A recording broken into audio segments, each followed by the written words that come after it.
Alhamdulillah nahmaduhu wa na'udzu billahi min shururi anfusina wa min sayyiati a'malina.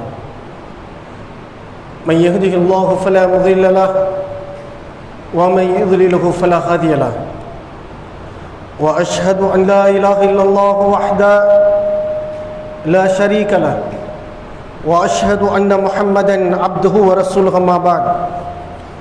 أعوذ بالله من الشيطان الرجيم بسم الله الرحمن الرحيم يا أيها الناس اتقوا ربكم الذي خلقكم من نفس واحدة وخلق منها زوجها وبث منهما رجالا كثيرا ونساء واتقوا الله الذي تساءلون به والأرحام إن الله كان عليكم رقيبا يا أيها الذين آمنوا اتقوا الله قولوا قولا سديدا يصلح لكم أعمالكم ويغفر لكم ذنوبكم ومن يطع الله ورسوله فقد فاز فوزا عظيما صدق الله العظيم.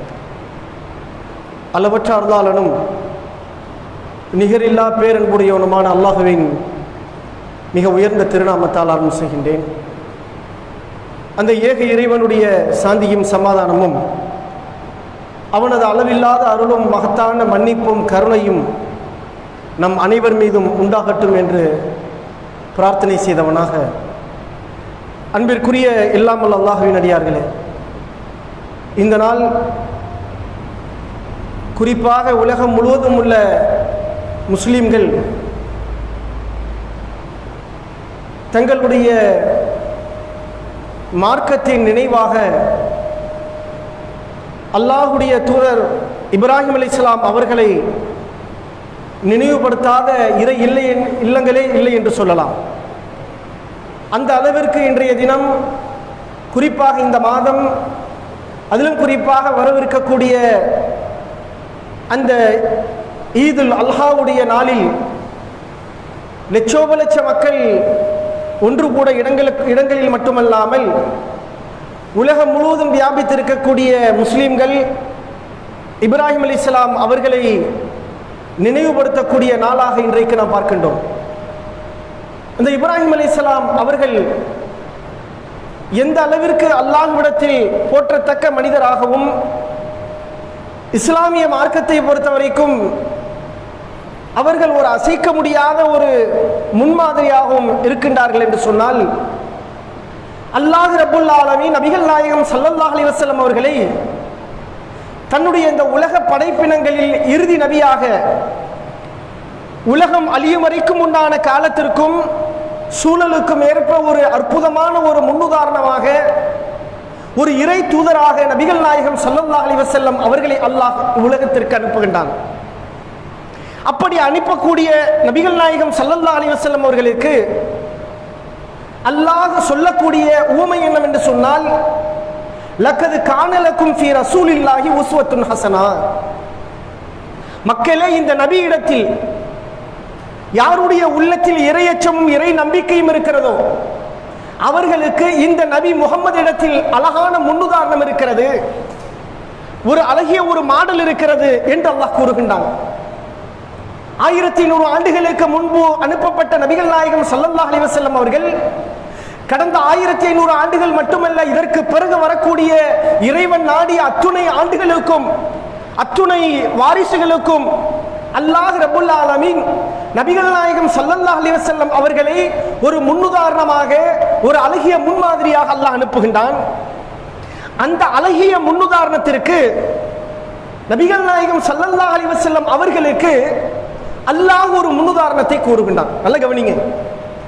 இதை விளங்கிக் கொண்டோம் என்று சொன்னால், இன்றைக்கு இஸ்லாமிய மக்களிடத்தில் தௌஹீத் பிரச்சாரத்தை செய்து கொண்டிருக்கிறோமே, திரும்ப திரும்ப இந்த லா இலாஹ இல்லல்லாஹ் என்ற உயர்ந்த கொள்கையை உலகம் முழுவதும் இருக்கக்கூடிய எண்ணற்ற சித்தாந்தங்கள், கொள்கை, கோட்பாடுகள், இன்ன பிற நம்பிக்கை உள்ள மக்களிடத்தில் சொல்ல வேண்டிய இந்த மார்க்கத்தை இன்றைக்கு ஒரு குண்டாஞ்சட்டியில் குதிரை ஓட்டுவது என்று சொல்வார்களே, அதே போன்று நமக்கு மத்தியிலேயே இந்த தௌஹீதை சொல்ல வேண்டிய இக்கட்டான நிலை, ஒரு அவல நிலை இன்றைக்கு ஏற்பட்டிருப்பதற்கு காரணம் என்ன தெரியுமா? இஸ்லாமிய சமூக மக்களே இந்த இஸ்லாமிய மார்க்கத்தை விளங்காமல் இன்றைக்கு இணை வைத்துக் கொண்டும் அல்லாஹ்வுடைய கண்ணியத்திற்கு குறைவான நிலையிலும் தங்களுடைய மார்க்கத்தை விளங்காத நிலையில் வாழுகிறார்களே, என்ன காரணம் தெரியுமா? இந்த ஒரு சித்தாந்தத்தை அவங்க விளங்கல. எது? அல்லாஹ் இந்த நபியை முஸ்லிம்களுக்கு தலைவராகவும் முஸ்லிம்களுக்கு முன்னுதாரணமாகவும் அல்லாஹ் இந்த நபியை அனுப்புகின்றான். ஆனால் அந்த நபிக்கோ அல்லாஹ் ஒரு முன்னுதாரணத்தை கூறுகின்றான். குல், நபியை நீங்கள் சொல்லுங்கள், சதகல்லாஹ், அல்லாஹ் உண்மையை உரைக்கின்றான். குல் சதகல்லாஹ், அல்லாஹ் உண்மையை உங்களுக்கு சொல்லுகின்றான். ஃபத்தபி' மில்லத்த இப்ராஹீம ஹனீஃபா, நபியே இந்த இப்ராஹிமுடைய வழியை நீங்கள் பின்பற்றுங்கள். இந்த இப்ராஹிமுடைய வழியை நீங்கள் எல்லாம் பின்பற்ற வேண்டும். ஏன் தெரியுமா? ஒரே ஒரு காரணம் தான். இந்த ஒரே ஒரு காரணம் போதும் நீங்கள் இப்ராஹிம் நபி அவர்களை பின்பற்றுவதற்கு. வேறு எந்த ஒரு காரணமும் அல்ல. அல்லாஹ் சொல்லக்கூடிய ஒரே ஒரு காரணம் என்ன தெரியுமா? குல் சதகல்லாஹ் ஃபத்தபி' மில்லத்த இப்ராஹீம ஹனீஃபா வமா கான மினல் முஸ்ரிகீன். என்ன காரணம் தெரியுமா? அல்லாஹ் சொல்லுகின்றான், சதகல்லாஹ், அல்லாஹ் உண்மையை சொல்லுகின்றான். இந்த இப்ராஹிம் தன்னுடைய வாழ்க்கையில் ஒரு காலமும் இணை வைப்பவராக இருந்ததில்லை. சுப்ஹானல்லாஹ். அல்லாஹ்வுக்கு இணையாக, இறைவனுக்கு நிகராக அவனுடைய வல்லமை, அவனுடைய சக்தி, அவனுடைய புகழ், அவனுடைய கண்ணியம் எதற்கும் இணையாக இந்த உலகத்தில் அவர் எதையும் கருதியதில்லை, எப்பொழுதும் வாழ்ந்ததில்லை. வமா கான மினல் முஸ்ரிகீன். இந்த இப்ராஹிம் அவர்கள் எந்த நிலையிலும் இணை வைப்பவராக, ஒரு முஸ்ரிக்காக இருந்ததில்லை. நபியே, அந்த இப்ராஹிமுடைய வழியை பின்பற்றுங்கள் என்று அல்லாஹ் கூறுகின்றார். எவ்வளவு அற்புதமான ஒரு தகவல்! ஆக இந்த இப்ராஹிம் நபியுடைய வாழ்க்கையில் நமக்கு எதை அல்லாஹ் கூறுகின்றான்? அல்லாஹ் பிடிக்கக்கூடிய ரூட் எதுங்க? இப்ராஹிம் நபி. இப்ராஹிம் நபிக்கு பிறகு ஒரு சில நபிமார்கள், அதற்கு பிறகு இறுதி தூதர் நபிகள் நாயகம் ஸல்லல்லாஹு அலைஹி வஸல்லம் அவர்கள். நபிகள் நாயகம் ஸல்லல்லாஹு அலைஹி வஸல்லம் அவர்களை பின்பற்ற வேண்டிய கோடானு கோடி உம்மத்தவர்கள் வாழ்ந்து மரணித்து இனி வாழவிருக்கின்ற அனைவருக்கும் அல்லாஹ் ஒரு தலைவராக அனுப்பக்கூடிய இந்த நபிக்கு அல்லாஹ் சொல்லுகின்றான், நபியே நீங்கள் இப்ராஹிமை பின்பற்றுங்கள். ஒரே ஒரு காரணம், அவர் அல்லாஹ்வுக்கு இணை வைக்கல. இன்றைக்கு இஸ்லாமிய சமுதாயம் விளங்கிச்சா? இன்றைக்கு இஸ்லாமிய மக்களுடைய நிலை என்னங்க? இப்ராஹிம் நபியை பின்பற்ற வேண்டும் என்று சொன்னால் ஒரே ஒரு விஷயத்தை தெரிந்து வைத்திருக்கிறது. இன்றைக்கு என்ன? காசு உள்ளவனா இருந்தா ஹஜ்ஜுக்கு போகணும். காசு இருக்கா? ஹஜ்ஜுக்கு போகணும். இப்ராஹிம் நபியை பின்பற்ற மாதிரி. காசு இல்லையா? குர்பானி கொடுக்கணும். இவ்வளவுதான் இப்ராஹிம் நபி. அதுவும் இல்லையா? குர்பானியும் கொடுக்கலையா? ஹஜ்ஜு பெருநாளைக்கு புது ட்ரெஸ் கொடுத்துட்டு போய் தொழுதுட்டு வரணும். இந்த 3 கேட்டகரியில இப்ராஹிம் நபி வச்சிருக்குதுங்க. ஒன்னு காசு உள்ளவன் 5 லட்சம் ரூபாய் கொடுத்து ஹஜ்ஜுக்கு போறான். காசு இல்லையா? 3000 ரூபாய் 3500 ரூபாய்க்கு கூட்டு குர்பானியை சேர்ந்துக்கிறான். அதுவும் வழி இல்லையா? ஸ்கைலி சட்டையை கொடுத்துட்டு ஹஜ்ஜு பெருநாள் தொழுதுட்டு வந்துட வேண்டியது. நாங்கள் இப்ராஹிம் நபியை பின்பற்றினோம் என்று சொல்லிவிட்டு இந்த சமூகம் செய்யக்கூடிய மோசமான செயல் என்ன? அல்லாஹ்வால் படைக்கப்பட்ட எத்தனையோ படைப்பினங்களை அவர்கள் தங்களுடைய இரட்சகனாக, தங்களுடைய பாதுகாவலனாக, தங்களுடைய உதவி செய்யக்கூடிய தெய்வங்களாக அவர்கள் கருதி கொண்டிருக்கின்றார்களே. இவர்கள் முஸ்லீமாக வாழ்ந்து மரணித்தாலும் நாளை மறுமையில் நபிமார்கள் எல்லாம் சொர்க்கத்தில் இருப்பாங்க. நினைச்சு பாருங்க, நபிமார்கள் எல்லாம் சொர்க்கத்தில் இருப்பார்கள். எல்லா நபிமார்களும் இருக்கக்கூடிய அந்த சுவனம், அந்த சுவனத்திலே ஒரு முஸ்லீம் உள்ள போறாங்க. ஒரு கற்பனை பண்ணி பாருங்க, ஒரு முஸ்லீம் உள்ள போறான். அப்படி போறவனுடைய வாழ்க்கை எப்படி இருக்கிறது?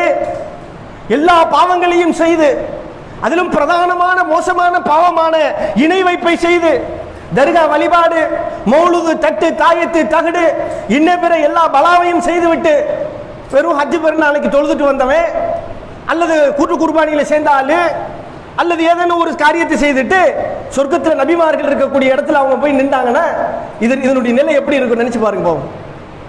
இப்ராஹிம் அலைஹிஸ்ஸலாமுடைய வாழ்க்கை எப்படிப்பட்டது? எவ்வளவு பெரும் தியாகத்திற்கு மத்தியில் இப்ராஹிம் அலைஹிஸ்ஸலாம் அவர்கள் தன்னுடைய வாழ்க்கையில் அல்லாஹ்வை நெருங்கினார்கள். அந்த நெருங்கினார்கள் என்ற வார்த்தையினுடைய பிரயோஜனம் தான் இன்றைக்கு குர்பான் என்று நாம் சொல்றோங்க. குர்பான் என்பதுக்கு என்ன அர்த்தம்? அறுத்து பலியிடுதலா? இல்ல. அறுத்து பலியிடுது என்று சொன்னால் உல்கியா என்று சொல்கிறோமே, அதற்கு பிறகுதான் அறுத்து பலியிடுறது. உல்கியான்னு சொல்றோமா இல்லைங்களா? ஈதுல் அல்ஹாண்டு, அதான் அறுத்து பலியிடுதல் அர்த்தம். குர்பான் என்னங்க? கரீப் என்ற அரபி வார்த்தை, நெருங்குதல் என்ற அரபி வார்த்தையிலிருந்து வந்த வார்த்தை. என்னத்தை நெருங்கிறது? இப்ராஹிம் அலைஹிஸ்ஸலாம் அவர்கள் தன் இறைவனை எப்படி நெருங்கினார்கள்? எந்த அளவிற்கு அவர்கள் நெருங்கினார்கள் என்று சொன்னால், அல்லாஹ் திருமறையில் சொல்லும் போது வத்தஹதல்லாஹு இப்ராஹீம ஹலீலா, அல்லாஹ் இந்த இப்ராஹிம் நபியை தன்னுடைய ஹலீலாக, நண்பராக அல்லாஹ் ஆக்கி கொண்டான். அல்லாஹ், அல்லாஹ்வுக்கு நண்பர் தேவையில்லைங்க, தேவை இல்லை என்று ஒவ்வொரு முஸ்லிமும் நம்பணும். நண்பன்னா எதுக்கு? அவன் சோகமான நிலையில் அவனுக்கு ஆறுதல் சொல்வதற்கும், அவன் கீழே விழும் நிலையில் கை கொடுப்பதற்கும், அவனுடைய கஷ்டமான நேரங்களில் அவனுக்கு நம்பிக்கை ஊட்டுவதற்கும் தான் ஒரு தோழன், ஒரு நண்பன். அல்லாஹு ஸமத், அல்லாஹ் எந்த தேவையும் மற்றவன். அவனுக்கு சோகமும் இல்லை, துக்கமும் இல்லை, அவனுக்கு நஷ்டமும் இல்லை, எதுவும் இல்லை அவனுக்கு.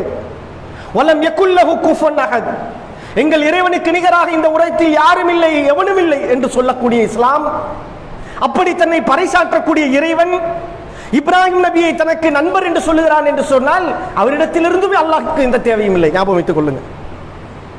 இப்ராஹிம் நபி என்ற தோழனாக இருப்பதினால், நண்பராக இருப்பதினால் அல்லாஹ்வுக்கு அதிலும் எந்த தேவையும் இல்லை. ஆனாலும் அல்லாஹ் அந்த நண்பன் என்ற வார்த்தையை சொல்வதனுடைய தத்துவம் என்ன தெரியுங்களா? அந்த அளவிற்கு அல்லாஹ்வுக்கு நெருக்கமாக அல்லாஹ் கூறுகின்றான். தனக்கு நெருக்கமான அந்தஸ்தில் அல்லாஹ் தன்னுடைய அடியாரை கூறுகின்றான். அந்த அடியாருடைய நிலை எப்படி இருந்தது தெரியுங்களா? இப்ராஹிம் அலைஹிஸ்ஸலாமுடைய வாழ்க்கையினுடைய நிலை எப்படி இருந்தது? எடுத்த உடனே இப்ராஹிம் நபியான உடனே ஒரு ஆட்டை குர்பானி கொடுத்து தன்னுடைய தியாகத்தை வெளிப்படுத்தினார்களா? இல்லை மக்களே. இப்ராஹிம் அலைஹிஸ்ஸலாம் அவர்கள் தன்னுடைய வாழ்நாளில் செய்த ஒவ்வொரு காரியமும் தியாகம் என்று சொல்லலாம். இப்ராஹிம் நபி அவர்களிடத்தில் முதலாக வந்த சோதனை என்ன தெரியுமா? அவங்களுக்கு வந்த சோதனை என்ன தெரியுங்களா? அல்லாஹ் வைத்த செக்கு. இப்ராஹிம் நபி வாழ்ந்த காலத்தில் முஸ்லிம்களே இல்லைங்க, ஞாபகம் வச்சுக்கணும். இப்ராஹிம் நபி வாழ்ந்த காலத்தில் முஸ்லிம்களே இல்லை. இது எதுல தெரியுங்களா பார்க்கிறோம்? முஸ்லிமில் வரக்கூடிய ஹதீஸ், புகாரியில் வரக்கூடிய ஹதீஸ். இப்ராஹிம் அலைஹிஸ்ஸலாம் அவர்கள் அன்னை என்ன செய்யறாங்க? சாராவை திருமணம் முடிக்கிறாங்க, முதல் மனைவி. அன்னை சாராவை திருமணம் முடித்துட்டு எகிப்து நாட்டுக்கு போறாங்க. அந்த எகிப்து நாட்டுக்கு போகும்போது அங்க இருக்கக்கூடிய அரசன் அந்நிய பெண்களை அபகரிக்கக்கூடியவனாக இருக்கின்றான், குறிப்பாக பிறர் மனையை. அவன் அந்த நேரத்தில் இப்ராஹிம் அலைஹிஸ்ஸலாம் அவர்களை கூப்பிட்டு அந்த மன்னர் கேட்கிறான், இது யாருன்னு கேட்கிறான், சாரா. அப்ப இப்ராஹிம் சொல்றாங்க, இது என்னுடைய சகோதரின்னு சொல்லிட்டாங்க, மனைவின்னு சொல்லல. அப்ப சாராட்ட வந்து சொல்றாங்க தன் மனைவிட்ட, நான் அந்த மாதிரி சொல்லியிருக்கேன், ஏன்னா அவனுடைய குணம் மோசமான குணம், அதனால நான் உன்னை வந்து சகோதரின்னு சொல்லியிருக்கேன், நீனும் அந்த மாதிரி சொல்லு கேட்டா.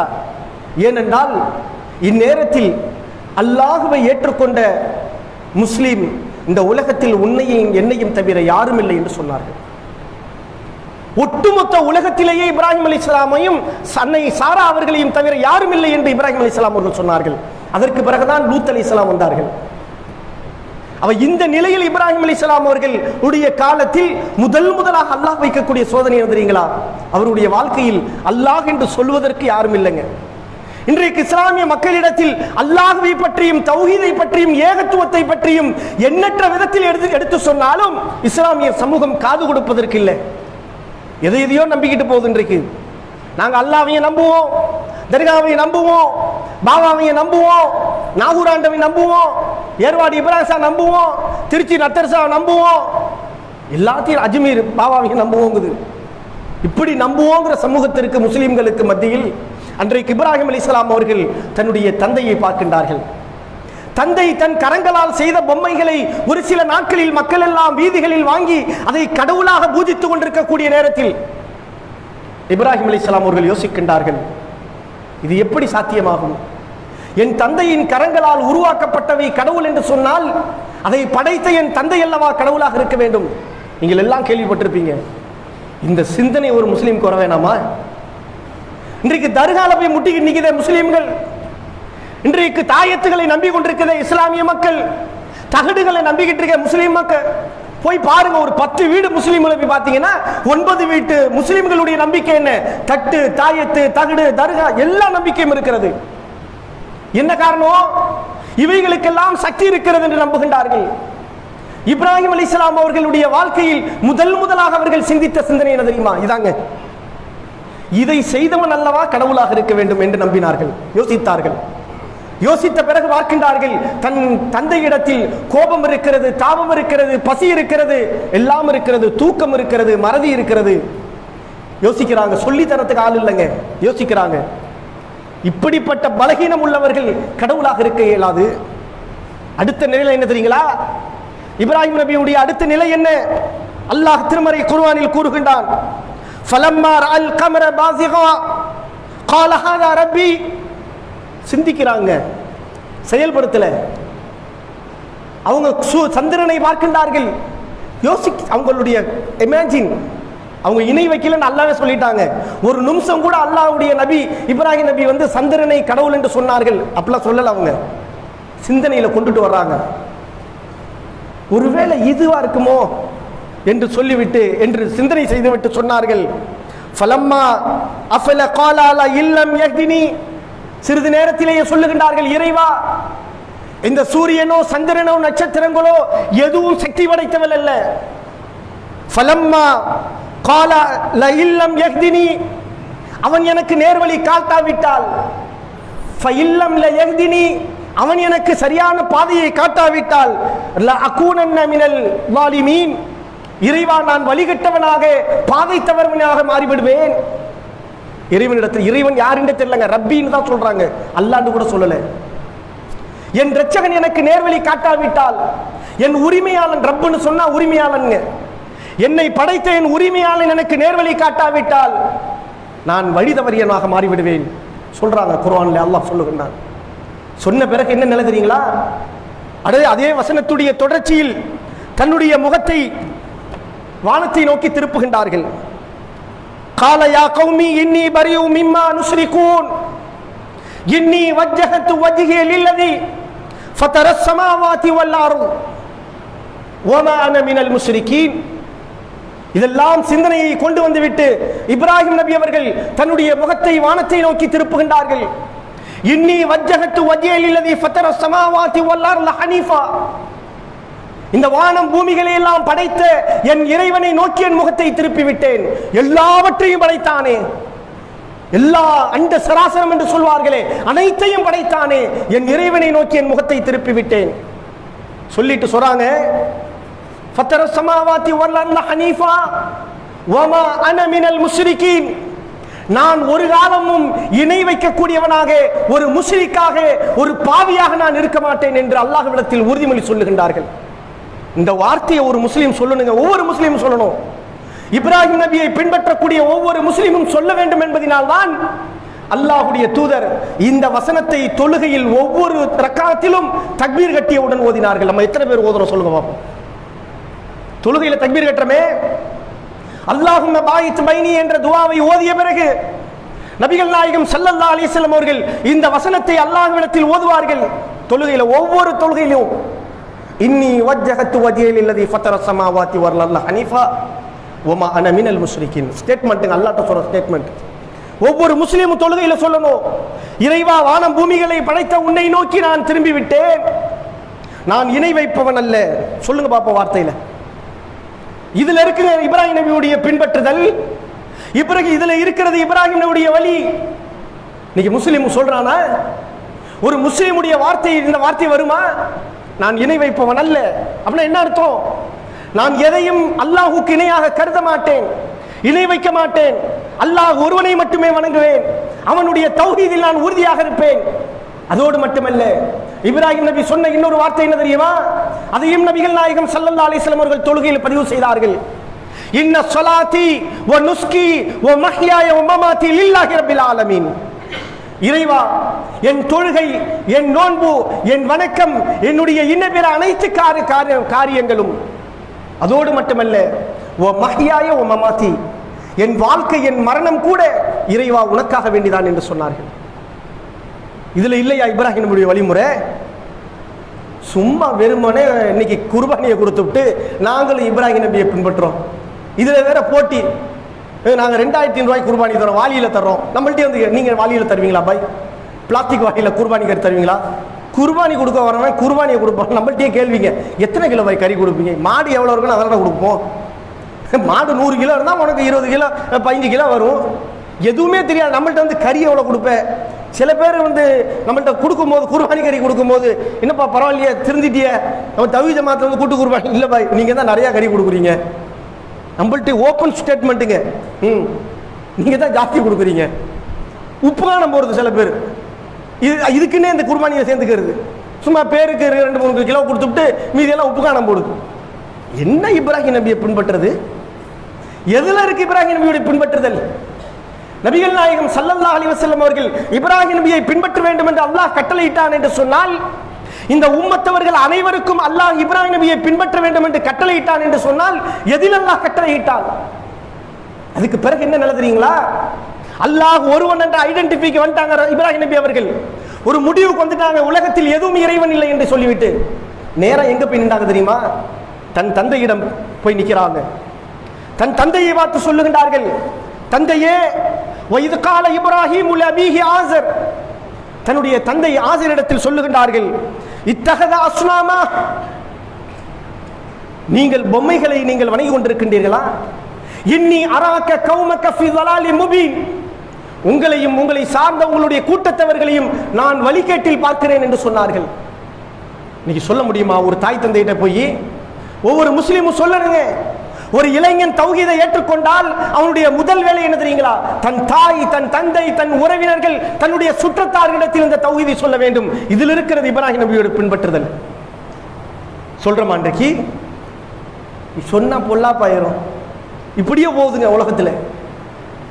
எதுக்கு நம்ம சொல்லிக்கிட்டு தேவையில்லாத வேலை? சொல்லி திருந்தவா போறோம்? அடுத்த கேள்வி. சொல்லித்தான் பாரு என்ன நடக்கும் தெரியுங்களா? இப்ராஹிமுடைய தந்தை சொன்னார்கள், இப்ராஹிமே, என்னை விட்டு நீ விலகிவிடு, ஓடி போயிரு.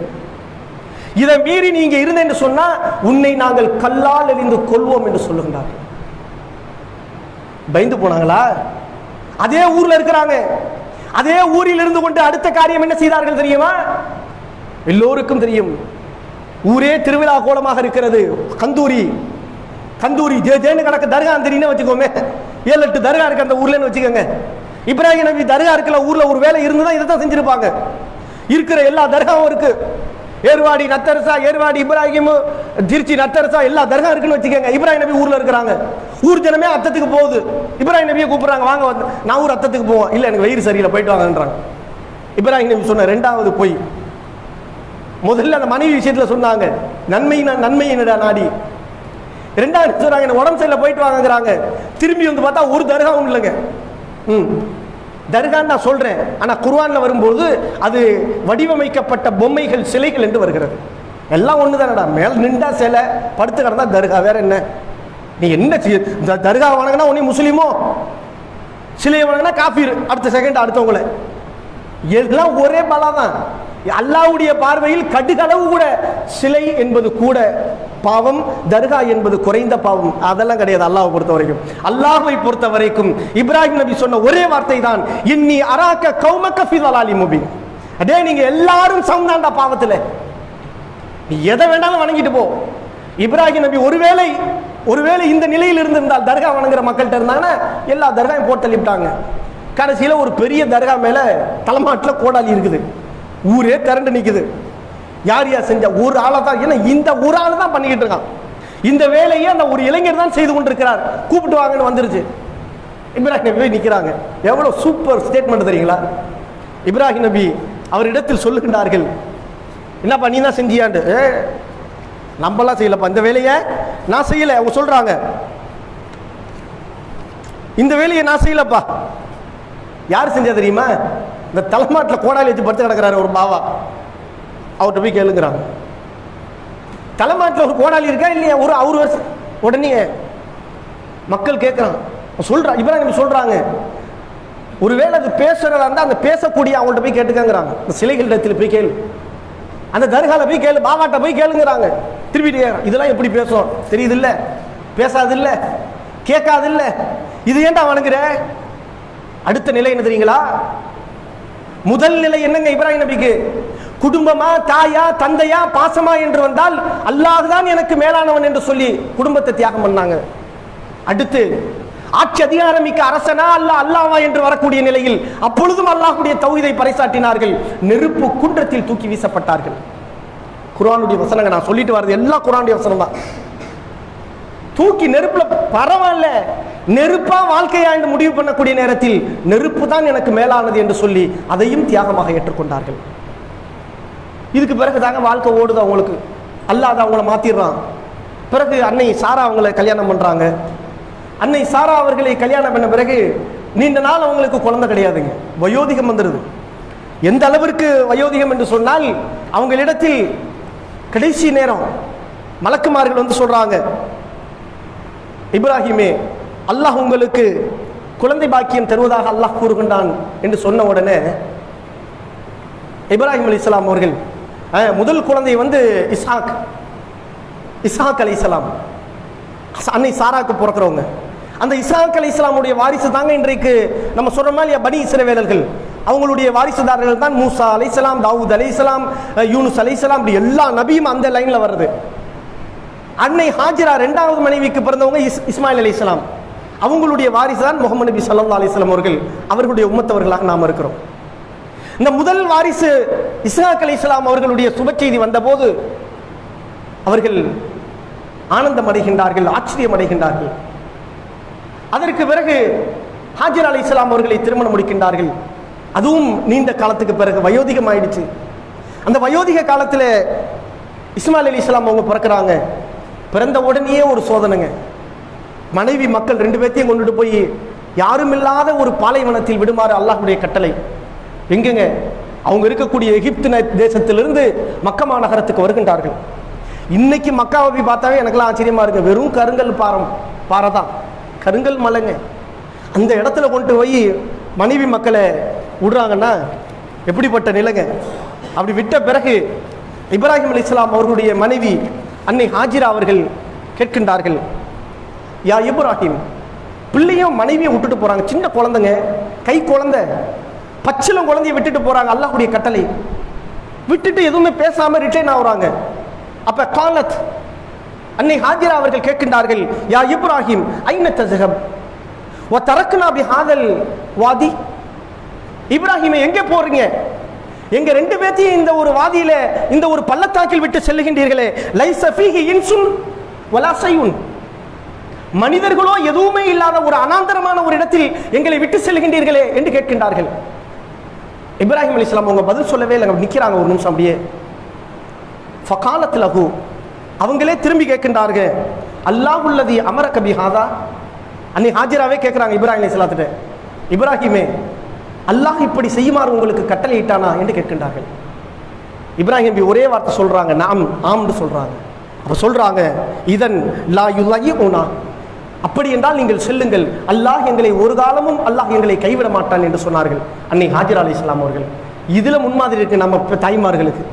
நம்ம பெண்கள்கிட்ட இன்றைக்கு அல்லாஹ் சொல்றான் அப்படின்னு எவ்வளவு விஷயத்துல சொல்றோமே. ஒரு பரிசு விருந்துக்கு போவாதேங்கிறோம். இன்னைக்கு தௌஹீத் திருமணம் முடிக்கக்கூடிய விஷயம் எவ்வளவு கடினமா இருக்கு தெரியுங்களா? பாரம்பரியமான தௌஹீதை பின்பற்றக்கூடிய மக்களுடைய குடும்பத்தில் எவ்வளவு சோதனை தெரியுங்களா? அல்லாஹ் சொல்றான்னு சொன்ன பிறகும் தங்களுடைய சுய விருப்பத்தை எங்க திணிக்கின்றார்கள் என்று சொன்னால் என்ன காரணம்? ஒரு விருந்துக்கு போவாதேன்னு சொல்றோம், வரதட்சணை கல்யாணத்துக்கு போ, நம்ம உறுதியா இருந்தாலும் மனைவிட்ட சொல்றோம் இது வரதட்சணை கல்யாணம், நீ போவாதேன்னு. ஏன் ஆண்கள்கிட்டயே சில பேர்கிட்ட சொல்றேன், இந்த கல்யாணத்துல போய் திங்காதடாங்கிறோம். கல்யாணத்துல தான் வந்துருதாக்கும் உங்களுக்கு, அப்படி சோத்துல வந்து நிக்குதாக்கும், வரணும் இல்லையா? இங்க என்ன நடக்குது தெரியுங்களா? இப்ராஹிம் அலைஹிஸ்ஸலாமுடைய மனைவி எந்த ஒரு வாய்ப்பும் இல்லாத, தண்ணீர் எதுவும் இல்லாத ஒரு இடத்தில் இருக்கக்கூடிய நிலையில் கேட்டார்கள் இப்ராஹிம் அலைஹிஸ்ஸலாத்திட்ட, அல்லாஹ் அப்படி சொன்னானா? இன்னி அமரக பிஹாதா, அல்லாஹ் இப்படி உங்களுக்கு எங்களை இந்த இடத்தில் விடுமாறு அல்லாஹ் கட்டளையிட்டானா? அப்படி என்றால் நீங்கள் செல்லுங்கள், அல்லாஹ் எங்களை கைவிட மாட்டான் என்று சொன்னார்கள். அதே போன்று இப்ராஹிம் அலைஹிஸ்ஸலாமுடைய மனைவி அன்னை ஹாஜிரா அவர்கள் பிள்ளை அழுத மாத்திரத்தில் 7 தடவை ஓடுகின்றார்கள். சிறிது நேரத்தில் மலக்குமார்கள் ஜிப்ரீல் அலைஹிஸ்ஸலாம் அவர்கள் தன் காலடி பாதங்களால் உதைத்து அங்கிருந்து தண்ணீர் பீரிட்டு இன்றைக்கு வரைக்கும் உலகமே அதிசயிக்கக்கூடிய ஜம்ஜம் நீர் உருவாகியது. அந்த இடத்தில் பாலைவனங்கள் பூஞ்சோலையாக மாறியது. இன்றைக்கும் அங்கு தண்ணீருக்கு பஞ்சம் இல்லாமல் ஓடிக்கொண்டிருக்கிறது.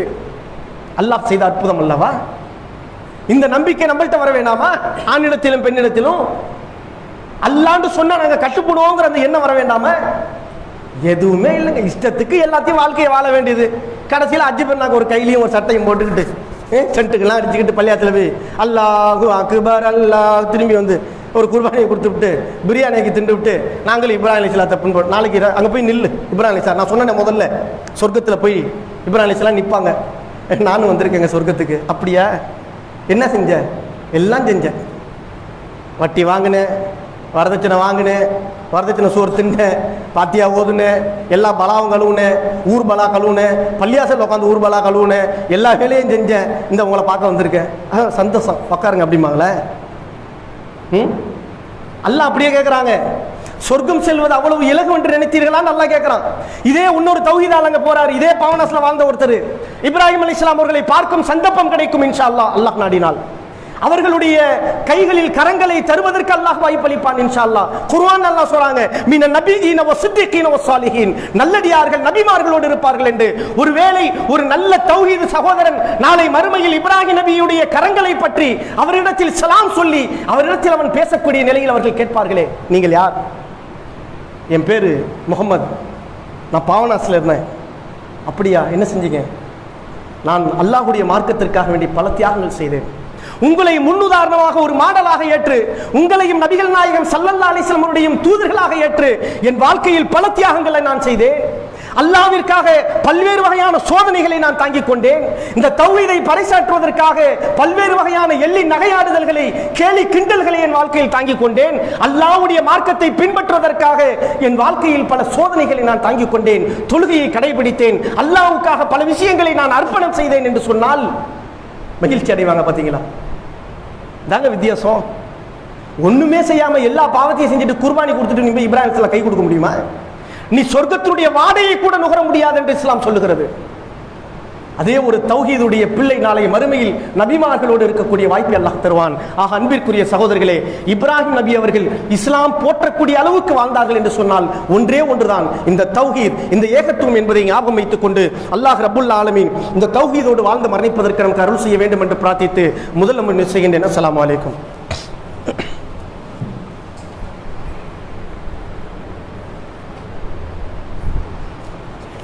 அல்ஹம்துலில்லாஹ் அல்ஹம்துலில்லாஹி ரப்பில் ஆலமீன். அன்பிற்குரிய சகோதரர்களே,